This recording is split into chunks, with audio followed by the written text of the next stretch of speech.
Hi friends, நான் வெற்றிக்கார கண்டலந்து கல்யாணம் பேசுறேன். அதிக வேலைவாய்ப்பு கொடுக்கக்கூடிய பாராமெடிக்கல் கோர்சஸ் பத்தி வரிசையா பார்த்துட்டு இருக்கோம். அந்த வகையில் நம்ம இன்னைக்கு பார்க்க போறது BSc in Cardiac Care Technology. இது வளர்ந்து வரக்கூடிய ஒரு மிக முக்கியமான ஒரு கோர்ஸ் ஆகும். இவங்க வந்து பாத்தீங்கன்னா ஹார்ட் ரிலேட்டட் ப்ராப்ளம்ஸை டயக்னோஸ் பண்றது, ட்ரீட் பண்றது இதுக்கெல்லாம் வந்து உதவி பண்றாங்க. இவங்க வந்து பாத்தீங்கன்னா முக்கியமா ஹாஸ்பிட்டல் இருக்கக்கூடிய கார்டியாலஜி டிபார்ட்மெண்ட்ல ஒர்க் பண்றாங்க. அதே மாதிரி டயக்னோஸ்டிக் சென்டர்ஸ்லயும் ஒர்க் பண்றாங்க. கார்டியாக் ரீஹாபிலிட்டேஷன் சென்டர்ஸ்லயும் ஒர்க் பண்றாங்க.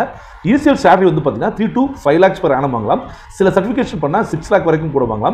ஜாப் ரோல்ஸ் பாத்தீங்கன்னா கார்டியாக் டெக்னீஷியனா ஒர்க் பண்ணலாம், EKG டெக்னீஷியன் அண்ட் ECG டெக்னீஷியனா ஒர்க் பண்ணலாம், கார்டியாக் சனோகிராஃபரா ஒர்க் பண்ணலாம்.